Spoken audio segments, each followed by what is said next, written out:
late afternoon sun cast a warm, golden glow over Jack's small auto repair shop, painting the walls with streaks of light that glimmered across the oil-stained concrete floor. The place smelled of motor oil and rubber, with a faint hint of burnt metal lingering in the air. Jack wiped his hands on a rag, leaving dark smudges across his faded shirt, and leaned back against the workbench for a moment, taking a deep breath. It had been a long day, and he was just finishing up a transmission job on an old sedan, the kind of tedious work that left him physically drained, but quietly satisfied. He glanced at the clock, noticing the minutes slipping toward evening, and wondered if he would make it home in time to help Lily with her homework. The quiet hum of the shop was broken by the squeak of brakes outside. A sleek black car rolled slowly into the lot, its engine coughing and spluttering like it was struggling to stay alive.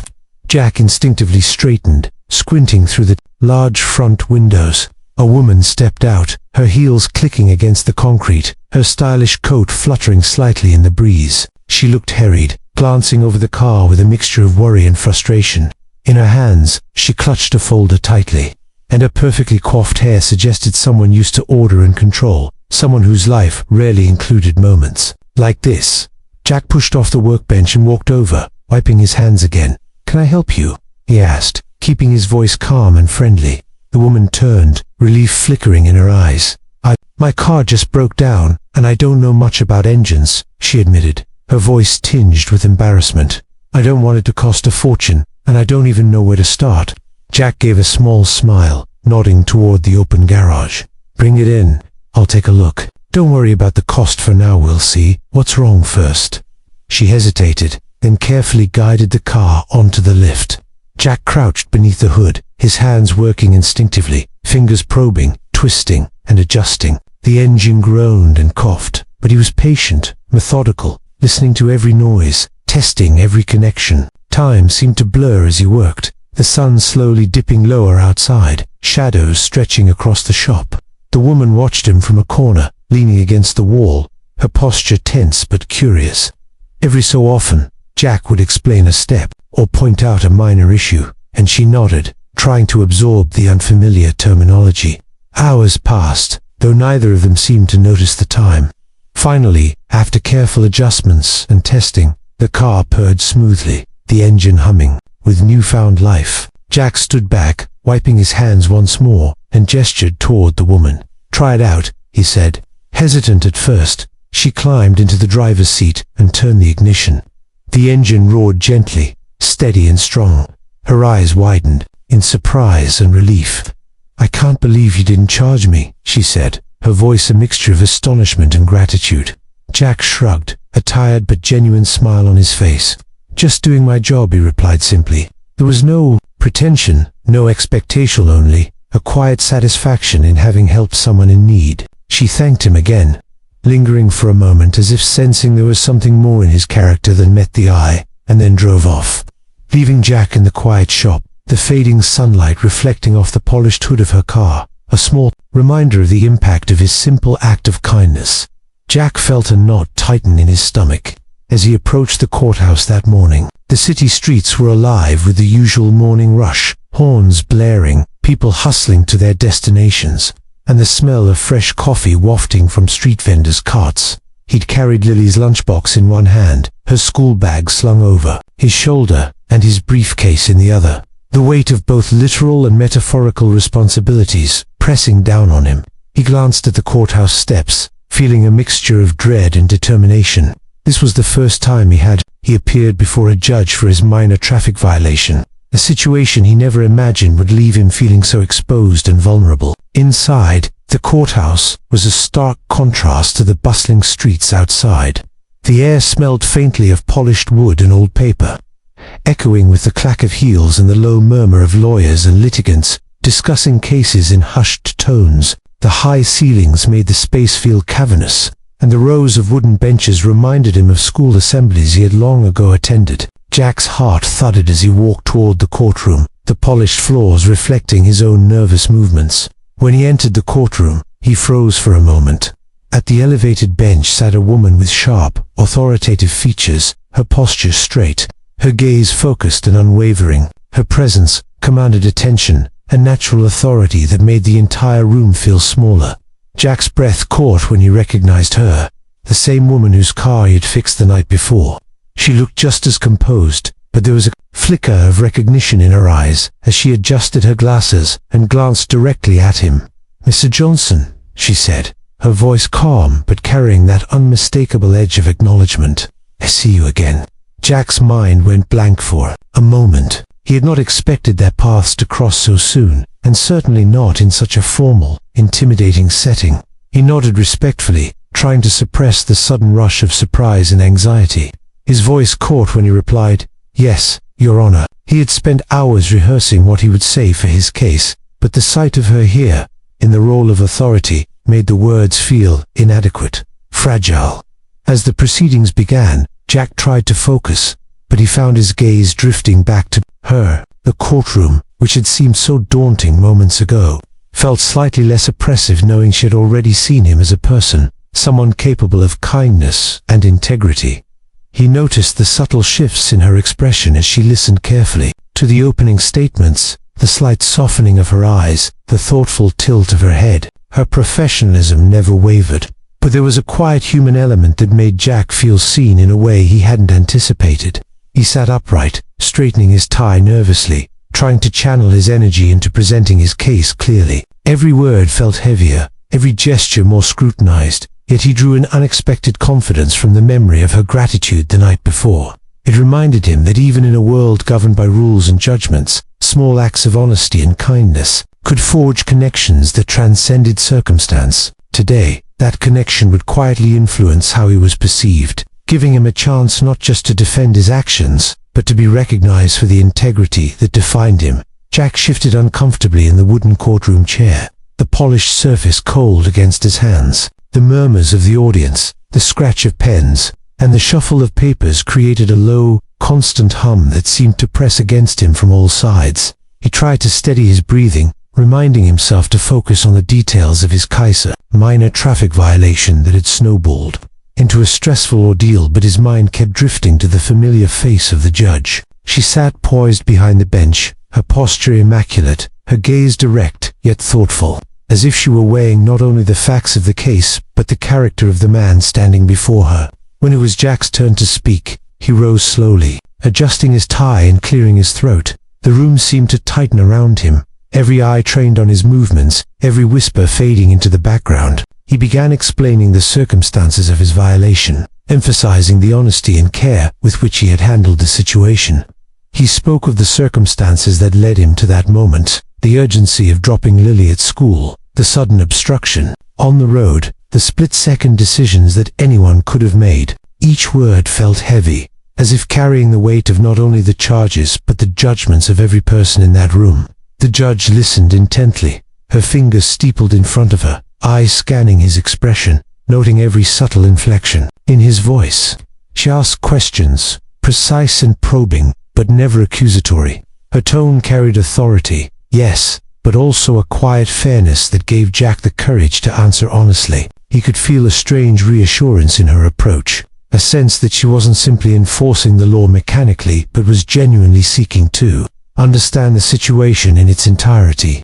The courtroom, which had initially felt intimidating and cold, now seemed to contain a space where honesty and human experience mattered just as much as the written rules. Jack noticed small, almost imperceptible gestures that made him realize she remembered him from the night before. Light nods of acknowledgement, the softening of her eyes when he explained his perspective, and the faint hint of a smile when he described his responsibilities as a single father. It was a subtle reminder that she had seen him outside the confines of formal judgment, that she had observed his willingness to help someone without expectation, and that her perception of him was already shaped by that act of kindness. With each passing moment, Jack felt his nerves ease slightly, replaced by a careful determination to present himself as both sincere and competent. He realized that the connection they shared, brief, incidental, yet genuine, was influencing the atmosphere in the room, making the process feel less like a trial and more like a conversation between two people assessing the truth. Every response he gave was measured, thoughtful, and honest, and he felt a growing sense of respect for the judge, not merely for her position, but for the way she balanced firmness with empathy. By the time he concluded his explanation, Jack was surprised to find himself calmer, steadier, more grounded than he had anticipated. The courtroom seemed less like a chamber of judgment and more like a space where integrity and character were weighed alongside legal facts. The subtle interplay between law and humanity, made tangible by the judge's attentive and fair demeanor, left him with a sense of cautious hope that his case might not only be heard but understood. During the short recess, the courtroom emptied slowly, leaving behind a hushed stillness that contrasted sharply with the tension of the trial. Jack lingered near the benches, his hands twisting nervously around the straps of his briefcase. He had anticipated the formalities, the sterile procedure, the intimidating atmosphere, but he hadn't expected a moment like this, an unexpected, private acknowledgement of the human side of justice. As he watched other litigants shuffle past, the judge's clerk motioned for him to approach, and he found himself walking toward the bench with a mixture of curiosity and apprehension. When he reached her, the judge leaned slightly forward, her expression softer than it had been during the proceedings. Her eyes held the same sharp intelligence, but now there was a glimmer of recognition, a subtle warmth that made Jack pause for a moment. "Jack," she began, her voice low, almost confidential, "about last night. Thank you again." He blinked, caught off guard by the directness of her acknowledgement. "Not many people would do that without asking for payment," she added, a hint of admiration threading through her words. Jack's first instinct was to dismiss it. "It was nothing," he said, his voice betraying a nervous laugh. He shrugged, hoping to downplay the significance of the gesture, even though he knew he had spent hours working carefully, wanting only to help. She studied him for a moment, as if weighing his honesty, and then nodded slightly. "I can see. You care about doing the right thing, about people. That tells me a lot," she said quietly. The words landed gently, but with an unexpected weight. He realized, as he looked at her, that her judgment wasn't merely about the law written in books or the technicalities of his case. She had noticed something about him, something that went beyond the paperwork and formalities, something rooted in character. Jack felt a mix of humility and relief, understanding that her perception of him was informed not only by the facts, but by a small, sincere act that had demonstrated his integrity. The notion that kindness could resonate so far beyond its initial impact was both surprising and reassuring. For a moment, the world outside the courtroom, the honking traffic, the bustling city streets, the relentless demands of his life as a single father faded. In that quiet, shared space, Jack felt recognized in a way that transcended titles and formal authority. The judge's acknowledgement was not just a polite courtesy. It was a subtle affirmation that character, compassion, and integrity mattered, even in a system often dominated by rules and rigidity. Jack nodded slowly, a quiet smile forming as he felt the tension in his chest ease slightly. "I appreciate that, Your Honor," he said, his voice steadier than he expected.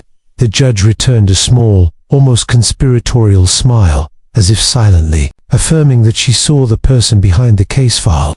As he stepped back to rejoin the courtroom, he carried with him an unusual sense of confidence, a recognition that his honesty and kindness had made a tangible impression. It was a reminder that the choices he made, even in small, seemingly inconsequential ways, had the power to influence others and, perhaps, in this case, to influence the course of his own life. When the courtroom reconvened, Jack felt a renewed sense of focus. The tension that had weighed on him all morning was tempered by the brief, quiet conversation during recess, a reminder that the judge had already glimpsed his character beyond the paperwork and legalities. He sat up straighter, keeping his hands folded neatly on the polished wooden desk, listening intently as the proceedings resumed. The atmosphere had subtly shifted. The room, once rigid and intimidating, now seemed to carry a faint sense of balance, a careful weighing of facts alongside human integrity. The judge addressed the rest of the case with measured precision, her voice clear and firm, yet tempered by a perceptible fairness. She listened to each argument, each explanation, and each piece of evidence with an even hand, nodding occasionally as if considering not only what was being said, but the intent and honesty behind it. Jack noted the calm authority in her tone, a presence that commanded respect without instilling fear.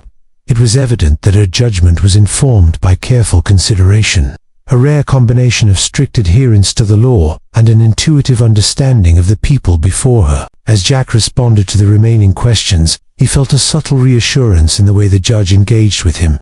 She wasn't merely listening, she was observing, evaluating, and interpreting his words, yet always with a quiet patience that made him feel his honesty mattered. Each answer he provided was measured, deliberate, and truthful, reflecting the sense of responsibility he carried as both a father and a man striving to live with integrity. He realized that this encounter, though formal in nature, had become an unexpected dialogue, one where character and actions were as important as legal arguments. When it came time for the verdict, Jack felt his heart pound in his chest. But the tension was now mingled with anticipation rather than dread. The judge spoke slowly, clearly, articulating her reasoning with clarity and care. Her words highlighted not only the facts of the case but also the context, the circumstances, and the demeanor of the defendant. When she pronounced the verdict in his favor, relief surged through him, an overwhelming wave of gratitude and vindication. He felt the weight of weeks of worry lift, replaced by a quiet sense of justice and recognition. As the courtroom emptied, the judge offered a small nod toward Jack, a gesture that carried far more than procedural formality. It was an acknowledgement of his honesty, his effort, and the subtle impact of the kindness he had shown her the night before. Jack stepped outside to find Lily waiting patiently, her small hand clutching his as he approached. He breathed deeply, the crisp air filling his lungs, and felt an unusual sense of calm and connection. That morning, a simple act of goodwill or repair done without expectation had rippled into something far greater, shaping perceptions, influencing outcomes, and creating a bond of quiet respect between two people. Jack realized that integrity, compassion, and sincerity were forces that could transcend circumstance, leaving traces that might unexpectedly shape the course of life itself.